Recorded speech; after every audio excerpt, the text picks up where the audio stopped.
श्री साई सच्चरित्र अध्याय 12। काका महाजनी, धुमाल वकील, श्रीमती निमोणकर, नासिक के मूले शास्त्री, एक डॉक्टर के द्वारा बाबा की लीलाओं का अनुभव।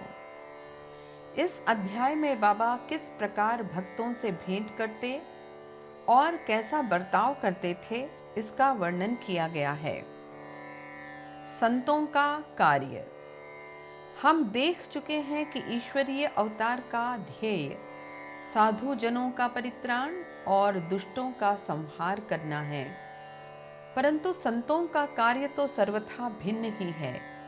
संतों के लिए साधु और दुष्ट प्रायः एक समान ही हैं। यथार्थ में उन्हें दुष्कर्म करने वालों की प्रथम चिंता होती है और वे उन्हें उचित पथ पर लगा देते हैं। वे भव सागर के कष्टों को सोखने के लिए अगस्त के सदृश हैं और अज्ञान तथा अंधकार का नाश करने के लिए सूर्य के समान हैं।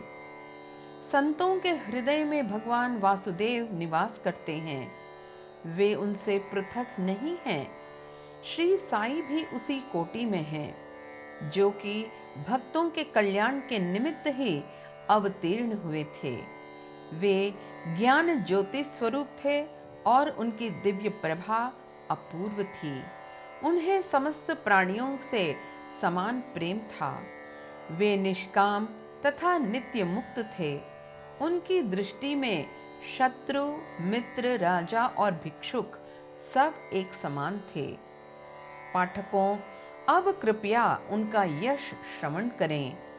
भक्तों के लिए उन्होंने अपना दिव्य गुण समूह पूर्णतः प्रयोग किया और सदैव उनकी सहायता के लिए तत्पर रहे। उनकी इच्छा के बिना कोई भक्त उनके पास पहुंच ही नहीं सकता था।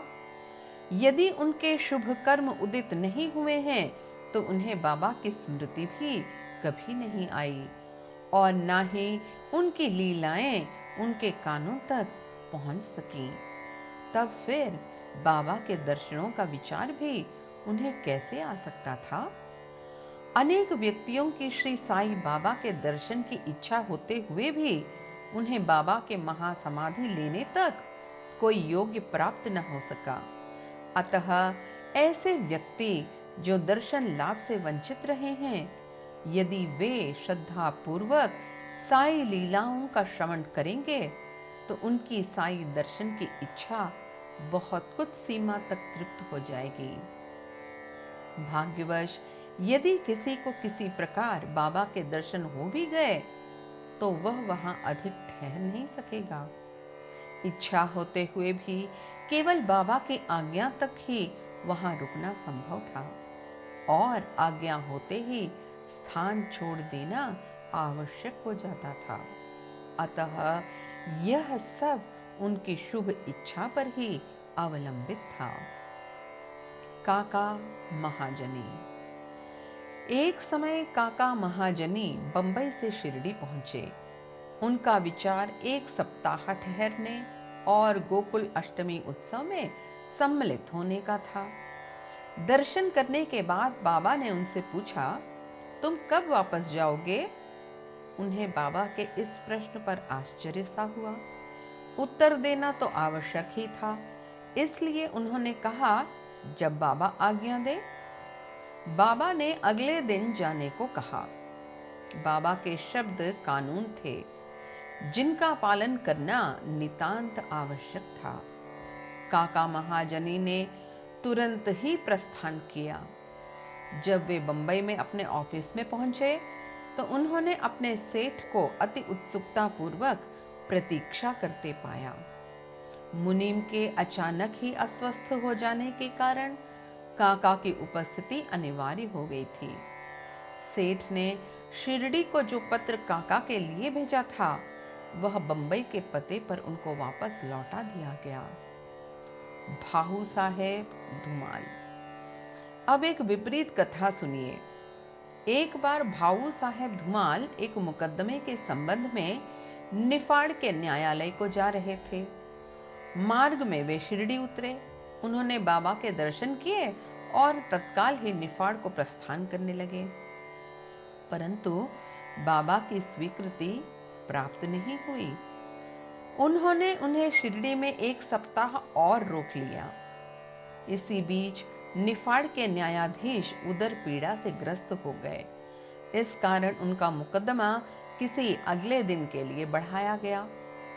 1 सप्ताह बाद भाऊ साहेब को लौटने की अनुमति मिली। इस मामले की सुनवाई कई महीनों तक और 4 न्यायाधीशों के पास हुई। फलस्वरूप धुमाल ने मुकदमे में सफलता प्राप्त की और उनका मुवक्किल मामले से बरी हो गया। श्रीमती निमोणकर। श्री नाना साहेब निमोणकर, जो निमोण के निवासी और अवैतनिक न्यायाधीश थे, शिरडी में अपनी पत्नी के साथ ठहरे हुए थे। निमोणकर तथा उनकी पत्नी बहुत सा समय बाबा की सेवा और उनकी संगति में व्यतीत किया करते थे। एक बार ऐसा प्रसंग आया कि उनका पुत्र बेलापुर में रोग से पीड़ित हो गया। तब उसकी माता ने वहां जाकर अपने पुत्र और अन्य संबंधियों से मिलने तथा कुछ दिन वहीं व्यतीत करने का निश्चय किया, परंतु श्री नाना साहेब ने दूसरे दिन ही उन्हें लौट आने को कहा। वे असमंजस में पड़ गईं कि अब क्या करना चाहिए, परंतु बाबा ने सहायता की। शिरडी से प्रस्थान करने के पूर्व वे बाबा के पास गईं। बाबा साठेवाड़ा के समीप नाना साहेब और अन्य लोगों के साथ खड़े हुए थे। उन्होंने जाकर चरण वंदना की और प्रस्थान करने की अनुमति मांगी। बाबा ने उनसे कहा, शीघ्र जाओ, घबराओ नहीं, शांत चित्त से बेलापुर में 4 दिन सुखपूर्वक रहकर सब संबंधियों से मिलो और तब शिरडी आ जाना। बाबा के शब्द कितने सामयिक थे। श्री निमोणकर की आज्ञा बाबा द्वारा रद्द हो गई। नासिक के मूले शास्त्री ज्योतिषी। नासिक के एक कर्मनिष्ठ अग्निहोत्र ब्राह्मण थे, जिनका नाम मूले शास्त्री था। इन्होंने 6 शास्त्रों का अध्ययन किया था और ज्योतिष तथा सामुद्रिक शास्त्र में भी पारंगत थे। वे एक बार नागपुर के प्रसिद्ध करोड़पति श्री बापू साहेब बूटी से भेंट करने के बाद अन्य सज्जनों के साथ बाबा के दर्शन करने मस्जिद में गए। बाबा ने फल बेचने वाले से अनेक प्रकार के फल और अन्य पदार्थ खरीदे और मस्जिद में उपस्थित लोगों में उनको वितरित कर दिया। बाबा आम को इतनी चतुराई से चारों ओर से दबा देते थे कि चूसते ही संपूर्ण रस मुंह में आ जाता था और वे गुठली और छिलका तुरंत निकालकर फेंक देते थे। बाबा ने केले छीले, भक्तों में बांट दिए और उनके छिलके अपने लिए रख लिए। हस्तरेखा विशारद होने के नाते मूले शास्त्री ने बाबा के हाथ का परीक्षण करने की प्रार्थना की, परंतु बाबा ने उनकी प्रार्थना पर कोई ध्यान न देकर उन्हें 4 केले दिए। इसके बाद सब लोग वाड़े को लौट आए। अब मूले शास्त्री ने स्नान किया और पवित्र वस्त्र धारण कर अग्निहोत्र आदि में जुट गए। बाबा भी अपने नियमानुसार लेंडी को रवाना हो गए। जाते जाते उन्होंने कहा कि कुछ गेरू लाना, आज भगवा वस्त्र रंगेंगे। बाबा के शब्दों का अभिप्राय किसी की समझ में न आया। कुछ समय के बाद बाबा लौटे। अब मध्याह्न बेला की आरती की तैयारियां प्रारंभ हो गई थी। बापू साहेब जोग ने मूले से आरती में साथ करने के लिए पूछा। उन्होंने उत्तर दिया कि वे संध्या समय बाबा के दर्शनों को जाएंगे। तब जोग अकेले ही चले गए। बाबा के आसन ग्रहण करते ही भक्त लोगों ने उनकी पूजा की। अब आरती प्रारंभ हो गई। बाबा ने कहा, उस नए ब्राह्मण से कुछ दक्षिणा लाओ। बूटी स्वयं दक्षिणा लेने को गए और उन्होंने बाबा का संदेश मूले शास्त्री को सुनाया। वे बुरी तरह घबरा गए। वे सोचने लगे कि मैं तो एक अग्निहोत्र ब्राह्मण हूं, फिर मुझे दक्षिणा देना क्या उचित है? माना कि बाबा महान संत हैं, परंतु मैं तो उनका शिष्य नहीं हूं। फिर भी उन्होंने सोचा कि जब बाबा सरीखे महान संत दक्षिणा मांग रहे हैं और बूटी सरीखे एक करोड़पति लेने को आए हैं, तो वे अवहेलना कैसे कर सकते हैं। इसलिए वे अपने कृत्य को अधूरा ही छोड़कर तुरंत बूटी के साथ मस्जिद को गए। वे अपने को शुद्ध और पवित्र तथा मस्जिद को अपवित्र जानकर कुछ अंतर में खड़े हो गए और दूर से ही हाथ जोड़कर उन्होंने बाबा के ऊपर पुष्प फेंके। एकाएक उन्होंने देखा कि बाबा के आसन पर उनके कैलाशवासी गुरु घोलप स्वामी विराजमान हैं। अपने गुरु को वहां देखकर उन्हें महान आश्चर्य हुआ। कहीं यह स्वप्न तो नहीं है? नहीं नहीं, यह स्वप्न नहीं है। मैं तो पूर्ण जागृत हूं। परंतु जागृत होते हुए भी मेरे गुरु महाराज यहां कैसे आ पहुंचे? कुछ समय तक उनके मुंह से एक भी शब्द न निकला। उन्होंने अपने को चिकोटी ली और पुनः विचार किया, परंतु वे निर्णय न कर सके कि कैलाशवासी गुरु घोलप स्वामी मस्जिद में कैसे आ पहुंचे। फिर सब संदेह दूर करके वे आगे बढ़े और गुरु के चरणों पर गिर हाथ जोड़कर स्तुति करने लगे। दूसरे भक्त तो बाबा की आरती गा रहे थे, परंतु मूले शास्त्री अपने गुरु के नाम की ही गर्जना कर रहे थे। फिर सब जाति पाति का अहंकार तथा पवित्रता और अपवित्रता की कल्पना त्याग कर वे गुरु के श्री चरणों पर पुनः गिर पड़े। उन्होंने आंखें मूंद ली, परंतु खड़े होकर जब उन्होंने आंखें खोली तो बाबा को दक्षिणा मांगते हुए देखा। बाबा का आनंद स्वरूप और उनकी अनिर्वचनीय शक्ति देखकर मूले शास्त्री आत्मविस्मृत हो गए। उनके हर्ष का पारावार न रहा। उनकी आंखें अश्रुपूरित होते हुए प्रसन्नता से नाच रही थीं। उन्होंने बाबा को पुनः नमस्कार किया और दक्षिणा दी। मूले शास्त्री कहने लगे, मेरे सब संशय दूर हो गए। आज मुझे अपने गुरु के दर्शन हुए। बाबा की यह अद्भुत लीला देखकर सब भक्त और मूले शास्त्री द्रवित हो गए। गेरू लाओ, आज भगवा वस्त्र रंगेंगे। बाबा के इन शब्दों का अर्थ अब सबकी समझ में आ गया। ऐसी अद्भुत लीला श्री साईं बाबा की थी। डॉक्टर। एक समय एक मामलतदार अपने एक डॉक्टर मित्र के साथ शिरडी पधारे।